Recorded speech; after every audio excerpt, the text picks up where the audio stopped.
contract, but at any time, we have the ability to pull the plug and say, with 30 days notice, we went out. So we've given it a year. We've had a few leads, but I'm not sure if we can point to any one specific company that's come here because solely of retail strategies. So I think the mayor's indicated he would like to end that contract. Tonight we're just asking for board group's approval to terminate the contract effective September 23rd.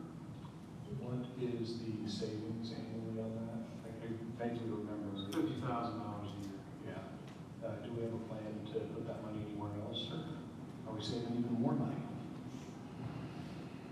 We've got a few ideas of some things that we're looking at for the future, Okay. but nothing a long-term situation like this was pretty far. Is there a penalty to get out of the 3-year? There's no penalty. I'll make a motion that we terminate services with retail strategy. I would second that motion. Been a motion made and seconded to terminate the contract with retail strategies. All in favor, say aye. Aye. Opposed, no. Motion carries. Mr. Bennett? Yep.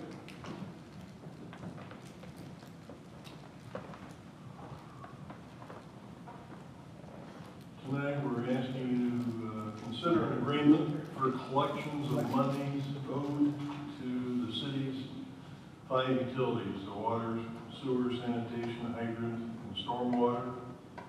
The agreement is with Atlas Services, Inc., they're a collection company.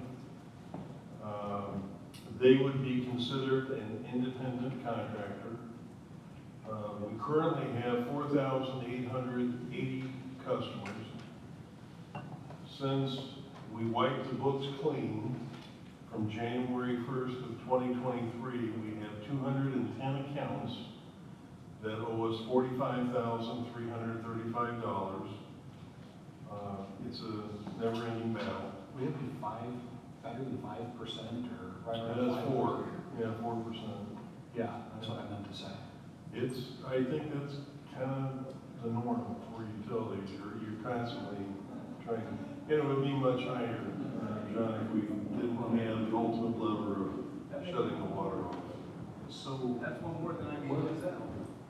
before we just wrote stuff off, how are they making the distinction to go after people now? Do we just make a hard cutoff date on January 23 or? Yeah, when you clean the slate, everything from then forward, we started, those are the ones we're gonna go after.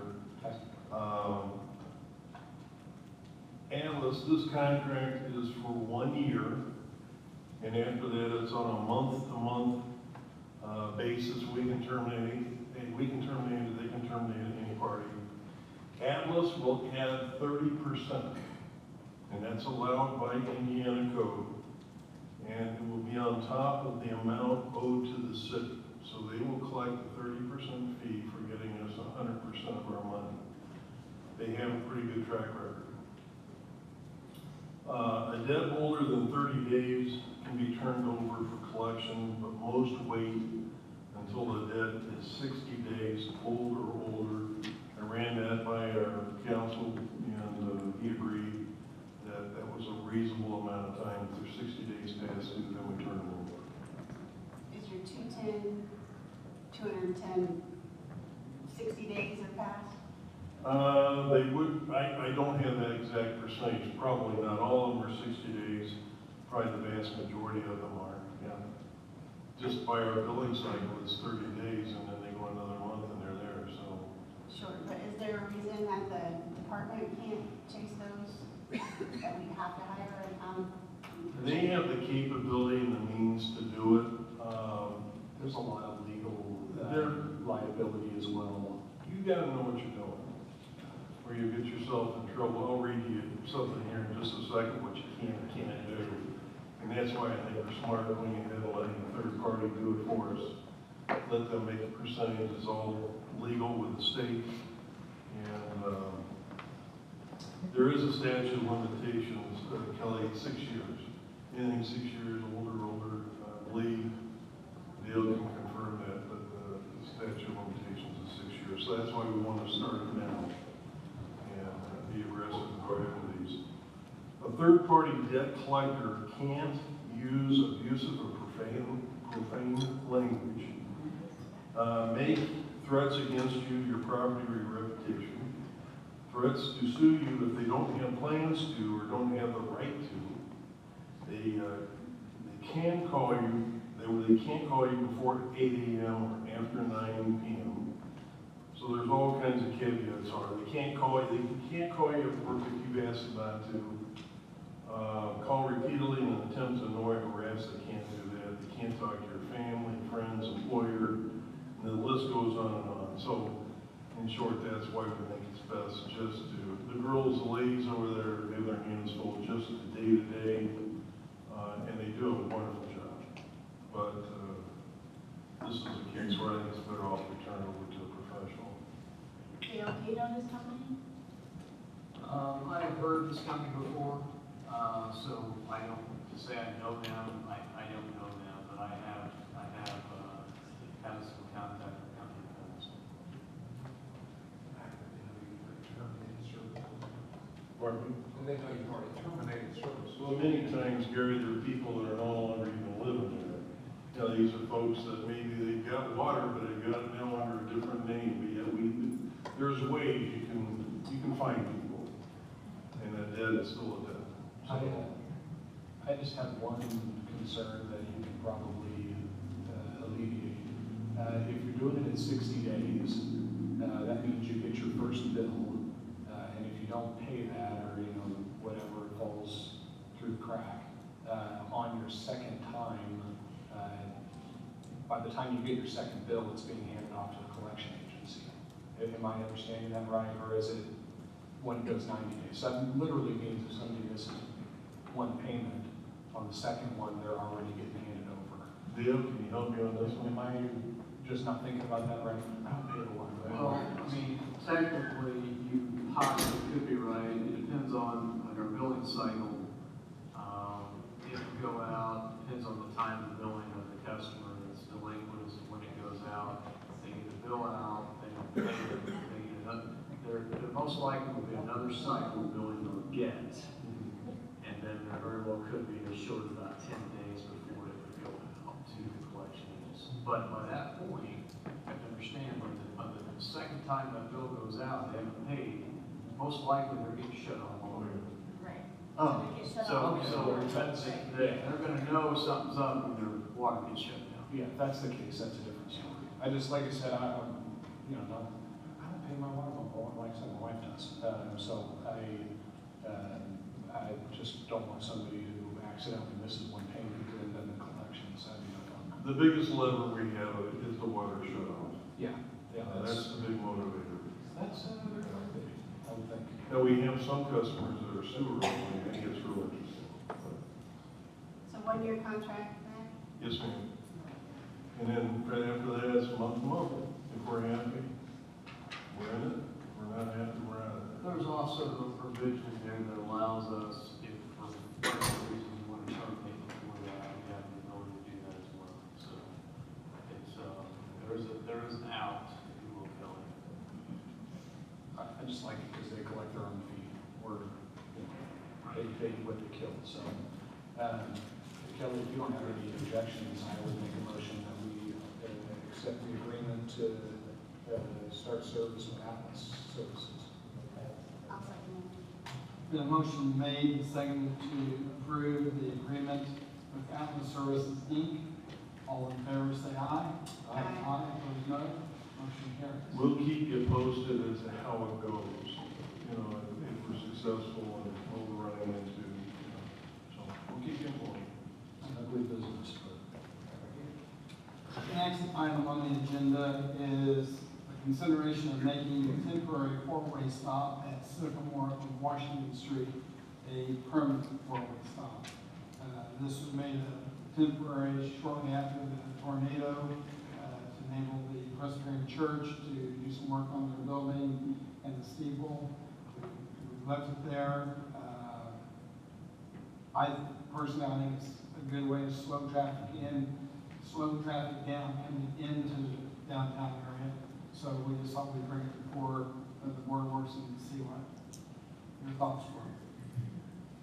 I don't have any issue, in fact, I'm in favor of it, so.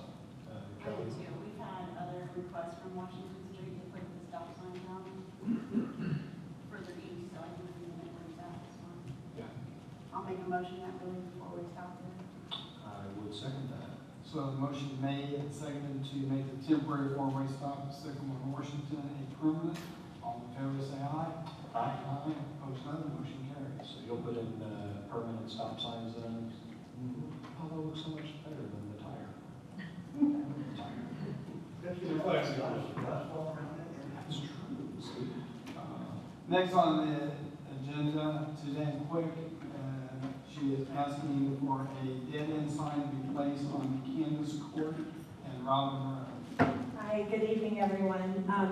I live on Candace Court, and recently we had a lift station that was, I guess, installed on my street, and it's still a dead end there. However, for some reason, the traffic has increased, and there are people that believe that road connects to Rogers. And it's a danger to the community. We have no street lights. I don't have a street sign, but we need a dead end sign. And I was researching it, and according to the Indiana Driver's Manual, warning signs prepare drivers for upcoming road conditions and hazards. The dead end sign is a warning sign. Dead end signs are posted at the entrance of a road or street to let a driver know that the path they are on ends in a dead end or a cul-de-sac. Drivers who encounter a dead end sign should be warned that the street they are on will not connect through to a different street. There's never been a dead end sign on that road. It's always been just the way it is, but with the increased traffic, and now with that lift, going up to that lift station, that road is just, it's not even a road, it's just a path to the lift station. I can foresee that eventually, at night, someone's gonna come down that road, and it's going to be a liability for the city of Martinsville. What makes you think they think it's connected to Rogers? I have no idea. Have you not talked to someone that's actually? I've been out doing yard work, and I've had 3 people come down, and they're like, does that go through to Rogers? And I was like, no, and it's happened 2 other times as well. So I think it's just because it's, they're just coming to check it out, they come down, they see a lift going to the little area that goes up, and you can't see beyond that, right? So when you come down that road, you just see this little this asphalt that's of a road, and people drive on it. So it's a liability, it is a concern, and we've had so much more traffic on that road since that lift station has been there. Just sightseeing sometimes, looking for. And I'm surprised, honestly, that we've never had a dead end sign put there. Yeah. So a dead end sign isn't gonna stop people from wanting to sightsee it. I understand that, but again, it warns drivers that that road ends. That is the point of a dead end sign. I understand that, but we don't put dead end signs in every cul-de-sac or everything like that. I mean, it's a pretty short street as I understand it, right? It's like 3 houses on each side or something like that. Well, let me see, we have about 4 on each side of those. But So, I mean, it's one thing if they think that the street goes through to Rogers, but if they're just going up there to sightsee, I mean, that's the purpose. It has nothing to do with trying to get through. I don't think people realize when they come down there where that goes. You cannot see beyond that from the end of the road. You just see it go around the corner, and then right there is the You mean lift up to station. like the lift station, right? Exactly. Which is right behind my house, and so I see. It's not typical to a cul-de-sac that would have a turnaround there, or a place to turn around. It goes up the grade into the lift station, and we don't want to go up to the lift station either. And when they do turn around, they say, my driveway. I don't feel comfortable. I think it's possible that Google Maps could be taking people that direction to get to Rogers. I just know that Google Maps has led me astray before. I know. It's a long ways away from Rogers. I have not, well, not really, I mean, I have it pulled up on my phone. Exactly, too, that's You can, what I mean, yeah, you can, I see, anyway, But yeah, I'm I not get saying what what you're saying. people's doing or not doing, but I don't know the area, I don't know what it looks like, if the, police chief or fire chief have been down that road and think that it's, you know, concerning for citizens to go off, whatever she's talking about as far as the asphalt going up. I said, is there any kind of gate or Nothing. barrier to the lift station? No. 'Cause Nothing. When you go down that, when you go up that, asphalt there's a fence around right there, but you can't see it from the road. You can't see it when people are going down there. It's around like the corner. We got kids out there. John, the lift station is Chester, But it's it's not obvious until you turn. not down the entrance. No, not at all. Yeah, okay. And when you say traffic is picked up, give me an idea of how many cars. Obviously, it's not, 50 Every cars day an hour. there's somebody up that street, every day. I live out right at that end, so I see them. And I go on and say, what are you looking for? Why are you here? Well, I listen to go over there to that Rogers, no. Well, are there apartments over there? No. So I constantly ask them, why are you here? This is a dead-end road.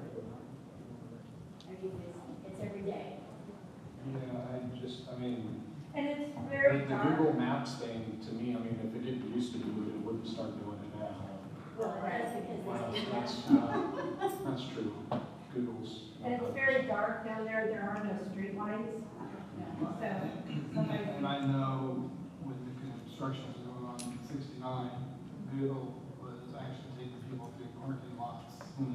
So let's entertain a motion along the lines of, let's table this to the next meeting. Give time to go down and for each of you to go down and look at it. Maybe we think about if we're gonna put a dead end sign there, where to, dead end in 400 feet or whatever, because even if you put a dead end sign there and somebody pulls in there, well, it may be 2 miles down there before it dead ends. Not through a street. And maybe you need have some type of verbiage on that sign. The other thing maybe we can talk about is, do we put a guardrail down there at the end of the street? Yeah, that to me sounds like the more salient issue to me.